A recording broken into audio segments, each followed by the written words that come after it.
Na nossa casa, aqui no planeta Terra, nós temos em volta dele uma atmosfera. Essa atmosfera, ela aplica uma pressão em tudo que tem embaixo dela. Parece que não, mas o ar pesa. Então, todo esse ar que tem em cima da gente na atmosfera está exercendo um peso em cima da gente. Quando a água atinge uma certa temperatura, ela passa do seu estado líquido para o estado gasoso. Ela literalmente transforma o líquido em bolhas de vapor. É o famoso processo de ebulição. Durante o processo de ebulição, as moléculas da água elas têm resistência para transformar desse estado líquido para o estado gasoso. Dependendo da pressão exercida em cima dessa água, essa temperatura vai ser mais ou menos alta. Por isso, você já deve ter ouvido falar que a água no nível do mar ferve a 100 graus e a água em montanhas, em lugares mais altos, ferve em temperaturas mais baixas. Isso se dá literalmente porque nós temos mais ou menos ar em cima desse líquido exercendo pressão. Quanto mais pressão tivermos nesse líquido, mais dificuldade ela vai transformar e vai ter o processo de ebulição. Então, assim como na atmosfera, quanto mais pressão a gente coloca num sistema, como no sistema do radiador e do arrefecimento, mais dificuldade esse líquido vai ter de transformar de líquido para gasoso. As moléculas vão ter mais dificuldade e o ponto de ebulição para que isso ocorra vai subir. Bom, é aí que entra a tampa do seu radiador. Ela tem a função, obviamente, primeiro de fechar o radiador e também é ela que vai definir a pressão máxima que seu sistema de arrefecimento vai trabalhar. Essa tampa do radiador aqui, no caso esse sistema é aqueles que tem reservatório de expansão. Ela contém uma mola que trabalha com uma certa pressão, e essa pressão vai variar de acordo com a marca, modelo e tudo mais. E quando a pressão dentro do sistema, lembre-se que a pressão sobe conforme a temperatura sobe. Essa pressão dentro do sistema vai exercer uma força na mola e, nesse caso aqui, por exemplo, ela é uma 1.1 bar.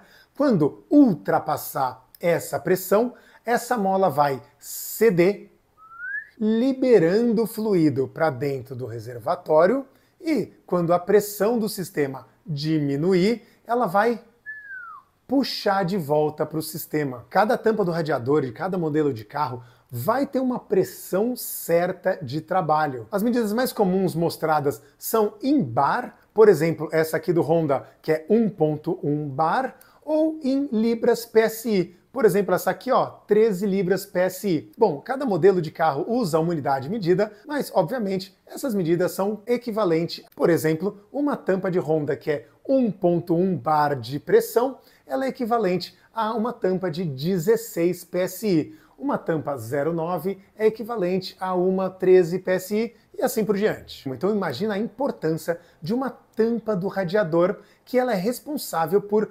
aumentar o ponto de ebulição aplicando uma pressão dentro do sistema.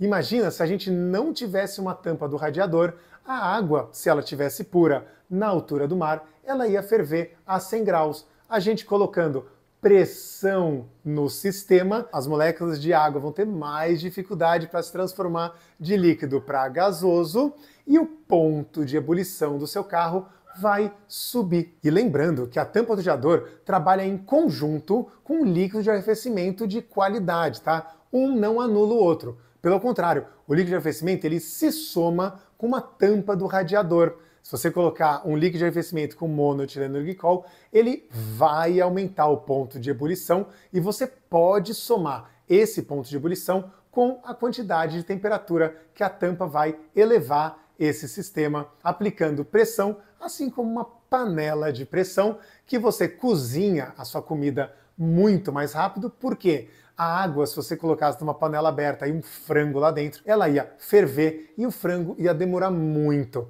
Com a panela de pressão, o ponto de ebulição subiu e a água se mantém líquida até temperaturas elevadas, o que acelera o cozimento da comida dentro da panela de pressão. Bom, dentro do seu radiador você não está preparando um frango, mas lembrando que o líquido de arrefecimento ele é responsável pela troca de calor dentro do sistema, né, da câmara, as paredes externas do cilindro, para que ele troque calor e você não tenha um superaquecimento.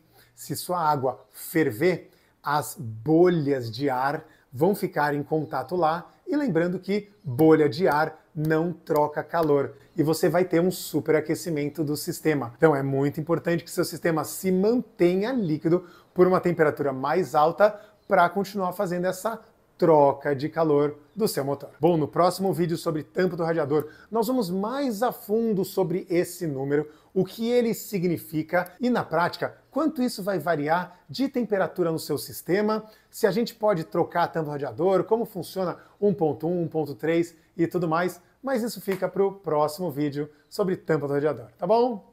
E se você quiser receber consultoria sobre o seu Rondinha antigo direto no WhatsApp, seja membro do canal da Ninja, primeiramente para dar uma força aqui para o canal, para eu continuar fazendo conteúdos técnicos relevantes, porém nichados, que sofrem muito com monetização e visualização. E em paralelo, eu estou trazendo todos os membros para o meu WhatsApp para receber consultoria diretamente comigo, para tirar dúvidas sobre o projeto que você está fazendo, alguma dúvida de manutenção, indicação de peça, de marca, indicação de serviço. Eu trago promoções, descontos e tudo mais para os membros. Tem um link aqui embaixo na descrição, tem um botão aqui embaixo do vídeo. Espero que você possa ajudar o canal da Ninja e também deixe um comentário e um like que ajuda muito o vídeo a engajar e o canal a crescer, tá bom? Meu nome é Rafael e esse aqui é o canal da Ninja Custom Cars. Muito obrigado. Visite nossa loja ninjacustomcars.com.br e siga a gente no Instagram.